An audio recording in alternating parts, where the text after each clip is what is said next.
Leos, welcome to your weekly Sidereal Astrology forecast for April 4th through the 10th of 2016.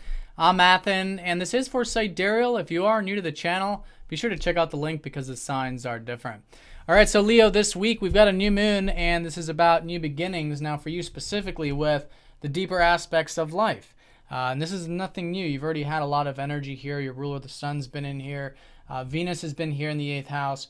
And so now it's a time of new beginnings in terms of your intimacy, in terms of taking off the mask, unveiling, who you truly are and allowing that inner self to come forth. Not so much necessarily all the time or with anybody, but with yourself primarily, right? Because that's where it starts. That openness with self, seeing who we are, and this is all aspects of self, the good, bad, and the ugly, right? But accepting it. Because that's what the 8th house is about. It's about redeeming all qualities of ourselves, accepting them, and through that comes the transformation process, comes the healing.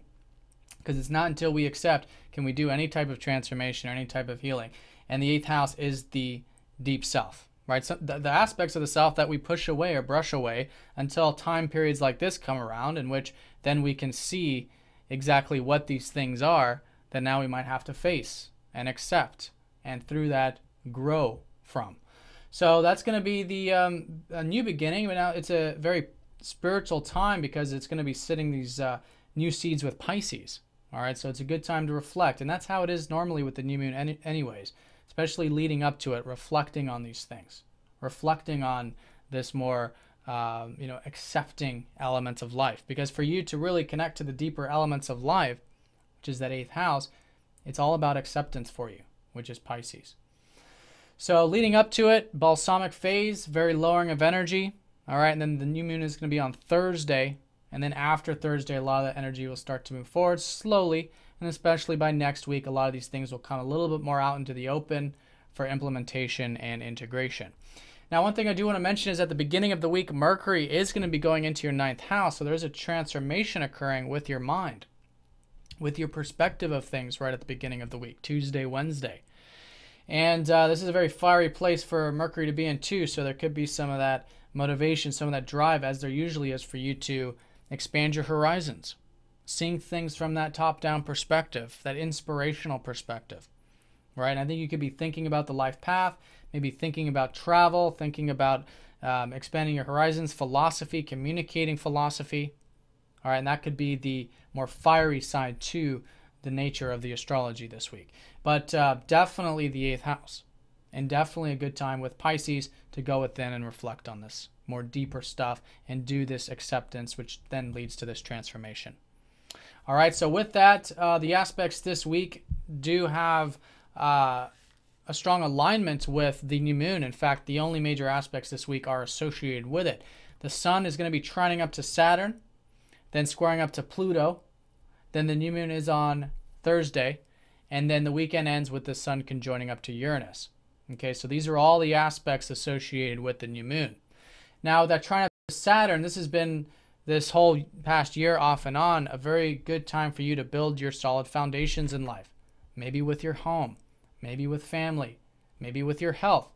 And so continue to work hard here, continuing to implement and be patient with these things and reflect on them, because Saturn's retrograde is very good. Even though right now you could be very motivated, in fact, to maybe spend time at home or cultivate your home life, maybe even cultivate your health as well. And this is a good area for you to channel your energy, because you're on some level, your energy levels are a bit low right now, which is Mars here at the bottom of the chart, at least your motivations and drives perhaps. But you find more of that moving forward as we continue on this year. But right now, it's a good time to channel that energy into your personal life, right? Maybe spending time at home, maybe being motivated, spending time with family, and cultivating your health, etc. And all of that is very supportive to this new moon, because it will be trining up to it. Again, there's a very grounded and mature quality to this whole new moon energy with this, and it's really coming from your emotional body, coming from your roots, from your personal life, of being patient here. Now, the new moon, of course, like all of them, is a lot of new beginnings with you. Every new moon, because it's associated with your sun, is this new beginning with you, both on a physical and a spiritual level, which is the moon also ruling your 12th house.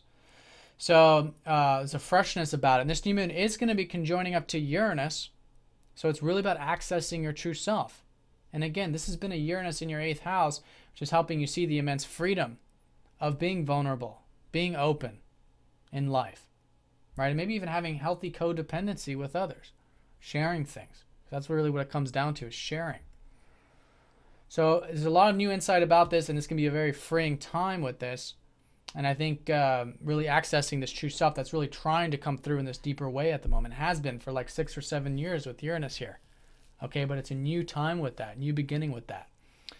Now, in terms of the square from Pluto, and this will be specifically important on Wednesday, is that there's this deep intensity coming through your self-expression, or trying to come through your self-expression with Pluto in the 5th. And this is squaring up to your sun, so very important for you guys. You guys could find that there's a very deepness about self, okay, very intense energy, maybe with your self-image, okay? And so the key with this is to be willing to change, to be willing to go through, again, the deeper perspective, which is of the 8th house, but also try to, the key with Pluto in the 5th is to detach yourself from your self-expression a little bit. Detach yourself from the things that you might want in life, or you might enjoy in life. And it's not to say you can't cultivate those things, but it's saying there might be a blockage, there might be a fear, there might be something deep going on with your enjoyments of life, or with your self-expression that might be holding you back, okay, because of the fears, because of the attachment. So being willing to detach is always the key with Pluto. Be willing to change the way you enjoy yourself or you express yourself.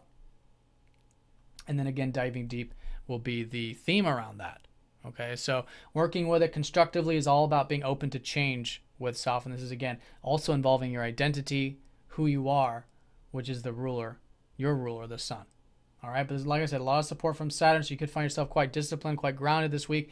And again, maybe even quite freed up, especially by the weekend when the sun conjoins up to Uranus. But it's a very freeing new moon, especially for you in Cancers who have your rulers associated with this Uranus.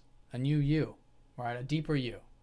Right, there could be some information, could be some insight about this, and mixing things up, mixing up who you are in that sense.